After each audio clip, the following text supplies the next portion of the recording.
क्षमा कीजिएगा, कतिपय तकनीकी कारणों से संभवतः ये नेटवर्क की कमी से प्रसारण रुक गया होगा। हम पुनः आपका स्वागत करते हैं इस कार्यक्रम में, जो कि स्ट्रेटजीज और इश्यूज, साथ साथ गवर्नेंस के इश्यूज के ऊपर चर्चा करने के लिए और एक आगे तक की क्या सिनेरियो बनती है उसके ऊपर चर्चा करने के लिए इकट्ठे हुए हैं। सबसे पहली जो बात मैं कह रहा था कि हमें नेशनल रिस्पांस का एक सेट और नेशनल स्ट्रेटजीज का एक सेट तैयार करना होगा, और वो एक सेट और एक स्ट्रेटजी ये होगी जो हमें इस बात का एहसास भी दिला सके कि कोरोना वायरस अब कहीं जाने वाला नहीं है। यह अनावश्यक होगा कि हम कहें कि हम कोरोना से लड़कर जीतेंगे। कोरोना कहीं जाने वाला नहीं है। ये वायरस जो एक बार आ जाते हैं वे समाज में रहते हैं। हमें उनका मैनेजमेंट और उनका ट्रीटमेंट, दो चीजें करनी होंगी, और ट्रीटमेंट के लिए आवश्यक होगा कि यथाशीघ्र हम इसका एक कोई टीका तैयार कर पाए, तो वो उससे मानवता का काफी लाभ होगा, भला होगा। नहीं तो हम लोग इस बात को चिंतित हो सकेंगे कि अगर हमारे सही रेस्पॉन्सेस नहीं बने तो हमारा काम बढ़ा रहेगा, घटेगा नहीं। और इस रिएक्शन के लिए हमको बहुत आवश्यक है कि हम ये सोचें कि हमारी राष्ट्रीय नीति क्या होगी और हमारी अंतरराष्ट्रीय नीतियों के सापेक्ष क्या सिचुएशन रहेगी, ये भी हमें जानना है। इसके अलावा एक चीज और भी है कि हमें अब बड़ी संख्या में लोगों को इस बात से जागरूक करना ही होगा कि वे ये समझ सकें कि कोरोना एक ऐसा वायरस हमारे पास आया है जिसने हमारे चिंतन को भी मूल रूप से चेंज किया है, बदला है। और ये चिंतन का बदलना, मैं ये नहीं कहूंगा कि वांछित है, बट इसका समझना आवश्यक है। एक 205 देशों को जो बीमारी ग्रसित कर रही हो, तो इसका आकार और प्रकार विश्व युद्ध से भी बड़ा है। विश्व युद्ध कतिपय देशों ने लड़ा और जीता, ये एक ऐसी लड़ाई नहीं है, लेकिन ये एक तरह की रिवॉल्यूशन अवश्य है। और ये एक ऐसी रिवॉल्यूशन है जिसने हमारे ऊपर शारीरिक, मानसिक, आर्थिक, सामाजिक और सांस्कृतिक सभी रूपों में चैलेंज किया है, उसके ऊपर आक्रमण किया है। हमने कभी नहीं सोचा होगा कि हम अपनी घर की चारदीवारी में 2 महीने तक सिर्फ इसलिए बंद रहेंगे कि हम उस बीमारी से लड़ने की स्थिति में नहीं है। और हमें यह भी नहीं पता कि ये बीमारी कैसे बढ़ रही है, ये बीमारी ठीक कैसे होगी। हम एक तरह से हतप्रभ हैं, एक तरह से हतोत्साहित हैं, लेकिन हमने समाज की ताकत को इकट्ठा करके यह लड़ाई लड़ने का प्रयास किया, और जिसकी सफलता आपके सामने है कि भारत में मृत्यु दर 3% से भी कम है।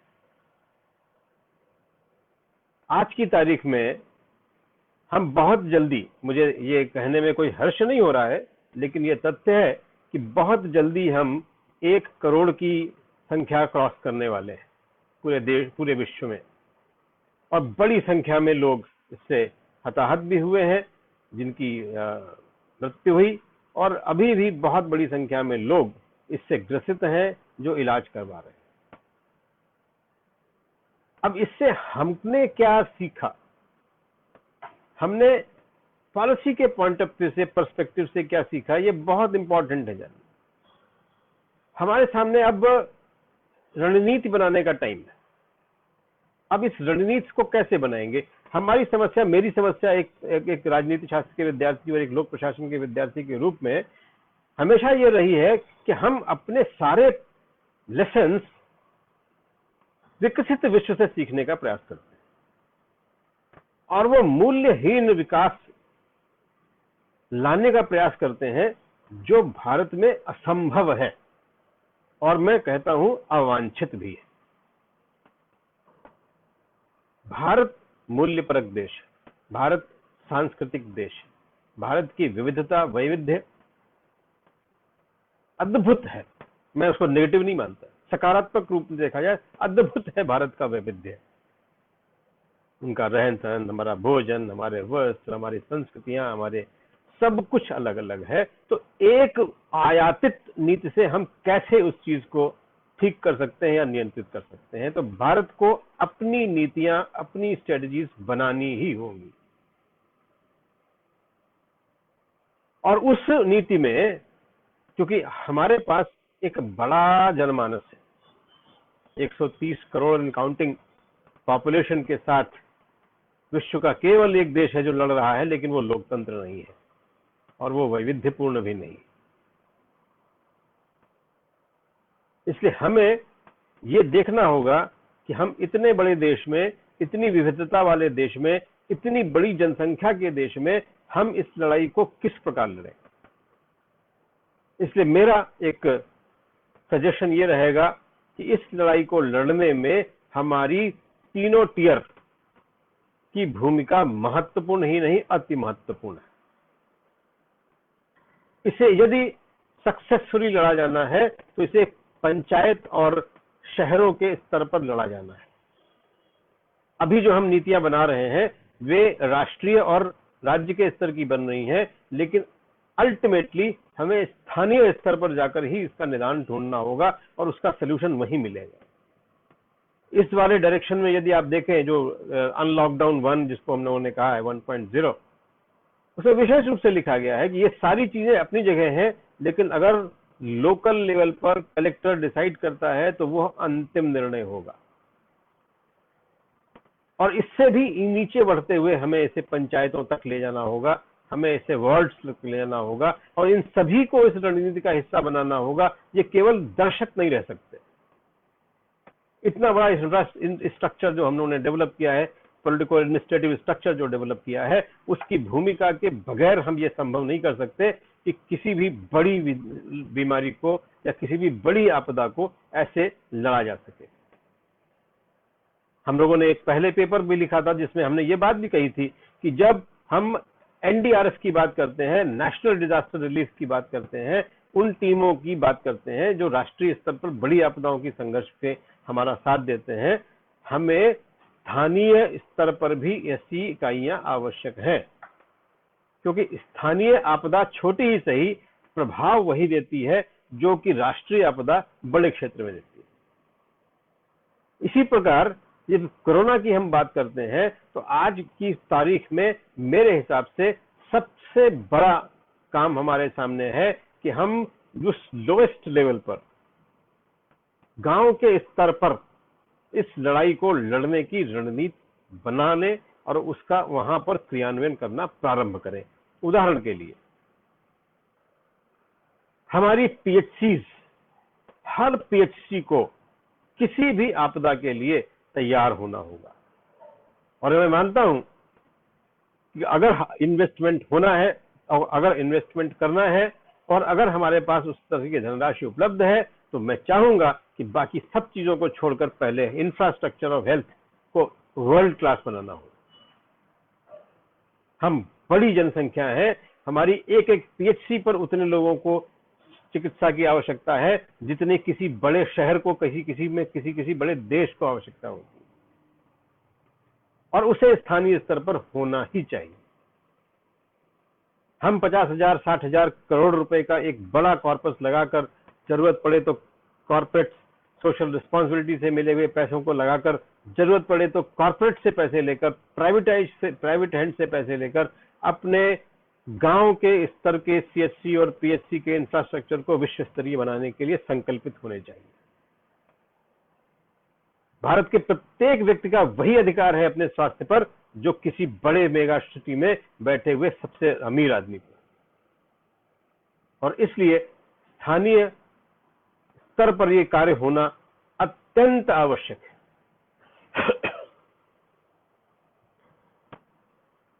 एक और आवश्यक चीज है वो है कि अंतरराष्ट्रीय संस्थाओं की इस प्रकार की बीमारी में भूमिका, ये केवल WHO के बाद नहीं है। WHO का इतना बड़ा मैंडेट भी नहीं है कि जिसे उस तरह से किया जा सके।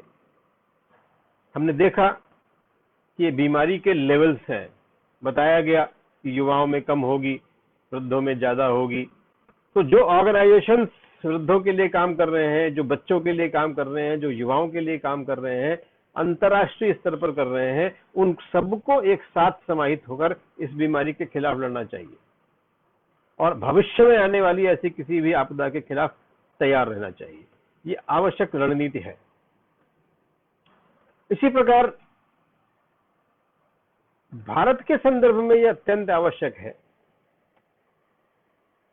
कि समाज के स्तर पर होने वाले प्रभावों का नियमित अध्ययन भी हो और उस स्तर पर जाकर भी हम इस चीज को इंप्लीमेंट करें।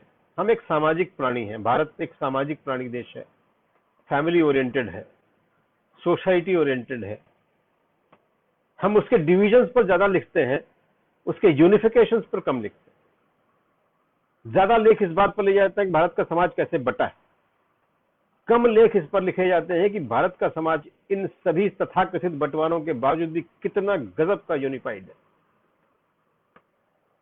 और उस यूनिफिकेशन की वर्च्यू को हमने बिल्कुल नकार दिया।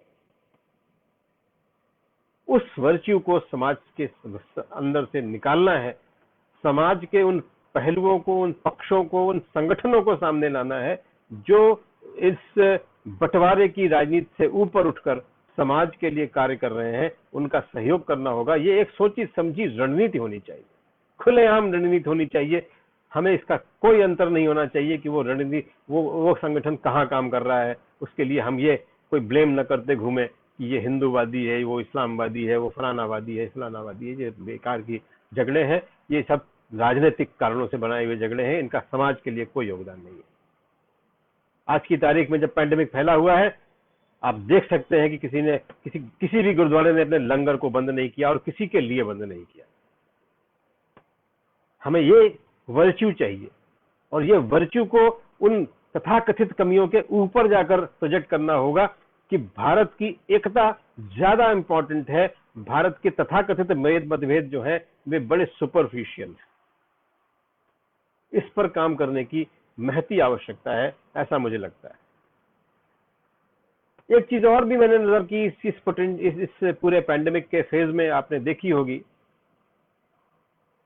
कि तथाकथित मीडिया, विशेष रूप से सोशल मीडिया नेटवर्किंग साइट्स जो है, उन्होंने बड़ी सार्थक भूमिका नहीं निभाई।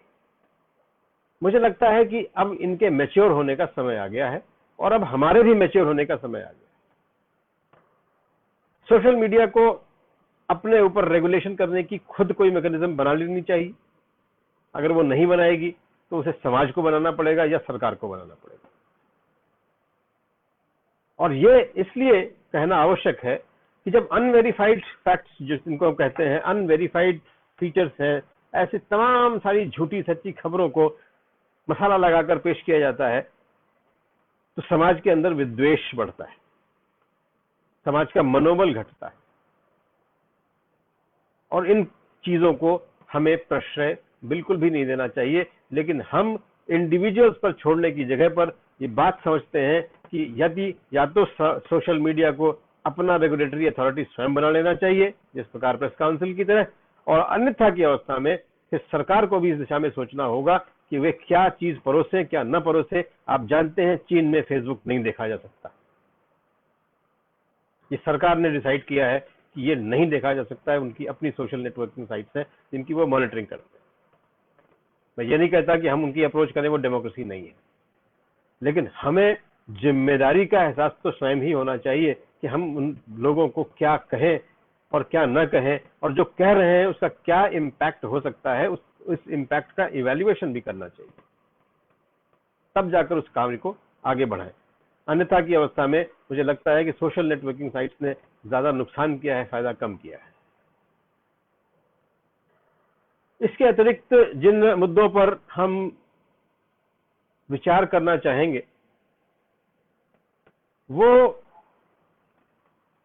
एक हम लोगों का प्रिय विषय है, और जिसको मैं बड़े गर्व के साथ कहता हूं कि इस पैंडेमिक से जूझने का जो मादा भारत जैसे विशाल लोकतंत्र ने दिखाया है, वैसा मादा किसी अन्य देश को दिखाने की हिम्मत भी नहीं पड़ी। और जैसा मादा इस विशाल देश की लोकतंत्र में समाज ने दिखाया है, वो भी अपने आप में अद्भुत है। वो ठीक है कि मीडिया का एक सेक्शन दूसरे काम में व्यस्त है, वो अलग बात है, लेकिन आप इसके प्रभाव अन्य देशों में देख लीजिए। क्या समाज ने हमारे वही रिएक्शन दिया? नहीं। हमें डेमोक्रेसी के साथ कोविड-19 से लड़ने का जो अनुभव हुआ है, उसकी सारी शक्तियों को पहचानना और उसी के आधार पर भविष्य की रणनीतियों का निर्माण करना, भविष्य की नीतियों का निर्माण करना, ये शासन की जिम्मेदारी है। जो अब तक कॉलोनियल स्ट्रक्चर हमने चलाया है, वो हमारे बहुत काम का है नहीं। हमें उस कॉलोनियल स्ट्रक्चर से आगे बढ़ना होगा। भारत की जनता ने दिखा दिया कि वो सरकार पर भरोसा करती है। अब सरकार की बारी है कि वो ये दिखाए कि वो भी जनता पर उतना ही भरोसा करती है और उन स्ट्रक्चर्स को, उन आर्काइक कॉलोनियल स्ट्रक्चर्स को तोड़कर जनता के साथ मिलकर भागीदारी की भावना के साथ इस सरकार को, इस लोकतंत्र की नीतियों को आगे बढ़ाती है। बहुत सारे कानून इतने आर्काइक हैं इस देश में, जो कि ब्रिटिश पीरियड से बने हुए चले आ रहे हैं। उनके रिव्यू का टाइम आ गया है और हमें इस काल में ये बात समझ में भी आई है कि उन्हें रिव्यू होना ही चाहिए। अविश्वास पर आधारित व्यवस्थाएं बहुत दूर चलती नहीं है, और यदि चलती हैं तो वे विकास की राह में रोड़े ही अटकाती हैं, वे विकास की राह को आसान नहीं बनाती। इसलिए इन अविश्वासी तत्वों को निराकरण करते हुए, लोगों के साथ जुड़ते हुए एक नई व्यवस्था का सृजन करना पोस्ट कोविड-19 का भी एक कार्य होगा। सिविल लिबर्टीज के इशू पर कोई समझौता नहीं होना चाहिए। अभिव्यक्ति हमारी मूल अधिकार है, अभिव्यक्ति की स्वतंत्रता हमारा अधिकार है, लेकिन हर चीज की तरह सीमाओं का संज्ञान और उनका आदर, ये हमारी जिम्मेदारी भी होनी चाहिए। अधिकार के साथ जिम्मेदारी का एहसास बराबर आवश्यक है। तो इसलिए अनियंत्रित, अमर्यादित यदि कोई चीज लिखी जाती है, पढ़ी जाती है, तो वो उस अधिकार का भी हनन करती है जिस अधिकार के नाम पर हम ऐसा कर रहे हैं। इसलिए सिविल लिबर्टीज अपनी जगह इंपॉर्टेंट है, लिबर्टीज अपनी जगह इंपॉर्टेंट है, लेकिन साथ साथ अब हम सभी को, शिक्षा जगत को इसकी विशेष जिम्मेदारी होनी चाहिए और सरकार को उनका सहयोग करना चाहिए कि हम उनको उनके उत्तरदायित्वों के प्रति भी उतना ही सचेत करें जितना सचेत उनके हम अधिकारों के प्रति उन्हें करते हैं।